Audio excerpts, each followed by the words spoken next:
Parameter of law के इस channel में मैं आपका हार्टली वेलकम करता हूं। मैं आपका मित्र अशोक कुमार शर्मा, रिटायर्ड न्यायाधीश।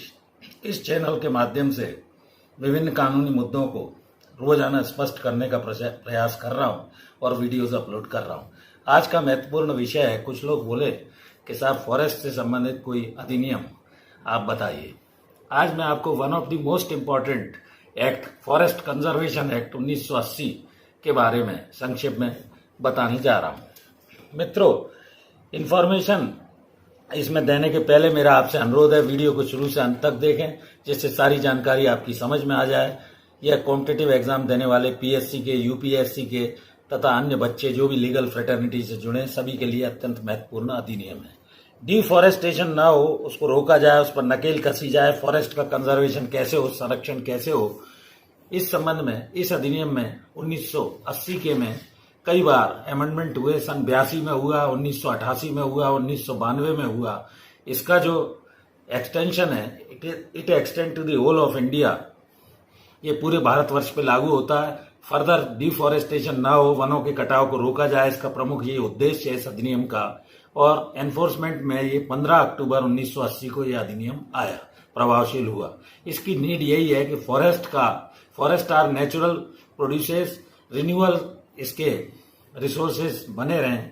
और वर्ल्ड लैंड का ये 40% करीब एरिया इसके अंतर्गत कवर्ड होता है। इसमें हमको वुड, लकड़ी मिलती है, खाना मिलता है, फूड, शेल्टर मिलता है, आश्रय मिलता है, मेंटेन इकोसिस्टम इससे मेंटेन होता है, जो प्रकृति का इकोसिस्टम है। वाटर साइकिल अर्थ की बनी रहती है रेगुलर, वाइल्ड लाइफ को प्रोटेक्ट करता है। ये सारे इसके मेन ऑब्जेक्ट हैं। 1992 में इसमें कुछ महत्वपूर्ण संशोधन किए गए। इसमें transmission lines, drillings and hydroelectric वन क्षेत्रों पे भी कुछ रेस्ट्रिक्शन लगाए गए, क्योंकि दिनों दिन ये सुनने में आता है कि वन क्षेत्र काटे जा रहे हैं और प्राइवेटाइजेशन कॉलोनी बनाई जा रही है, ये सब है। तो इसके लिए इन्होंने ये कर दिया कि प्रायर अप्रूवल हर चीज में सेंट्रल गवर्नमेंट का लेना आवश्यक होगा। कोई भी ऐसी कार्यवाही वनों के कटाव से संबंधित होगी, वनों का कटाव, पॉपुलेशन नेचुरली बढ़ रही है तो उसके लिए मकान भी बन रहे हैं, इम्बैलेंस कॉलोनीज आ रही हैं और बहुत सारी चीजें बन रही हैं, तो इम्बैलेंस नेचर में हुआ है। इसका एक्सटेंट जैसा कि मैंने बताया होल ऑफ इंडिया है। पेनल्टी इसमें सेक्शन 3A के अंतर्गत दी गई है। नॉन फॉरेस्टिंग एक्टिविटी कोई भी व्यक्ति यदि करता है तो उसको सजा दी जाएगी। अब फॉरेस्ट कंजर्वेशन एक्ट 1980 जो है, उसमें to conserve and protect and related issues इस वीडियो में मैंने कवर किए हैं। It covers all type of forest, सभी तरह के जो वन क्षेत्र हैं वो इसमें कवर्ड माने जाएंगे। और इसमें रिजर्व फॉरेस्ट हो सकता है, प्रोटेक्टेड फॉरेस्ट हो सकता है, एनी फॉरेस्टेड लैंड हो सकती है जिनमें नेशनल पार्क आदि बनाए जाते हैं। रिजर्व यानी जो संरक्षित क्षेत्र होता है। It prohibits state government for declaring any forest and non reserve, कोई भी स्टेट गवर्नमेंट फॉरेस्ट लैंड का कमर्शियल पर्पज के लिए इसमें यूज नहीं कर सकती है, और अगर करती है तो with the permission of the central government, केंद्र शासन की इसमें अनुमति प्रायर आवश्यक है। किसी भी प्राइवेट बॉडी को फॉरेस्ट लैंड नहीं दी जा सकती है, क्योंकि इसका जो रीजन है, रीजनिंग ऑफ फॉरेस्ट लैंड, इसीलिए परमिशन रखी गई है। Enhance conservation and increase the forest cover up to 30% of total land area. और इसके कुछ साइलेंट फीचर इस अधिनियम में ये हैं कि any state government use the forest for forestry purpose only, केवल फॉरेस्ट्री पर्पज के लिए इसका स्टेट गवर्नमेंट यूज कर सकती है। If it wants to use for other purpose के लिए, ये जैसे माइनिंग वगैरह के लिए नहीं कर सकती है। इट हैज टू, अगर ऐसा करती है माइनिंग वगैरह के लिए तो उसको केंद्र सरकार की प्रायर परमिशन आवश्यक है। Provision for conservation of all type of forest रखा गया है इसमें। Any illegal non forestry activity इसमें नहीं की जा सकती है।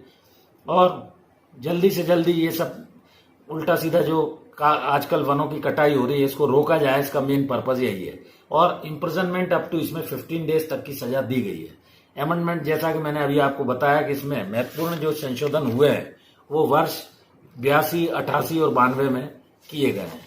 दूसरा, ये जो रिलेटेड फॉरेस्ट है, फॉरेस्ट एरिया में कल्टीवेशन अलाउड नहीं है। कल्टीवेशन जैसे टी का, कॉफी का, रबर का, ये नॉट अलाउड है। और लिया जाता है अगर इस तरह का कुछ माइनिंग वगैरह से संबंधित, तो ये नॉन फॉरेस्ट एक्टिविटी ये with the permission of the central government ही कर सकते हैं। कॉस्ट बेनिफिट एनालिसिस निकालना होगा इसका, EIS, इन्वायरमेंट पे क्या इसका इम्पैक्ट पड़ेगा स्टेट गवर्नमेंट को, ये सब दो चीज़ें पर्टिकुलर डॉक्यूमेंट्स के साथ स्टेट गवर्नमेंट को सेंट्रल गवर्नमेंट को अप्लाई करनी होगी, सबमिट करनी होगी। तो इस तरह इसका मैंने introduction, need information about FCA 1980, forest का कंजर्वेशन और डिफॉरेस्टेशन रोका जाए, और ये इस तरह की डिफॉरेस्टेशन की एक्टिविटी को रोका जाए, इसका मेन पर्पज इस फॉरेस्ट कंजर्वेशन एक्ट 1980 का है, to conserve and protect related issues. तो मैंने सरल भाषा में आपको इस अधिनियम की कुछ महत्वपूर्ण बातें बताई। मैं आशा करता हूं कि मेरा यह वीडियो आपको निश्चित तौर पर अच्छा लगा होगा। अभी तक यदि चैनल पर नए हैं तो चैनल को प्लीज सब्सक्राइब कर लें।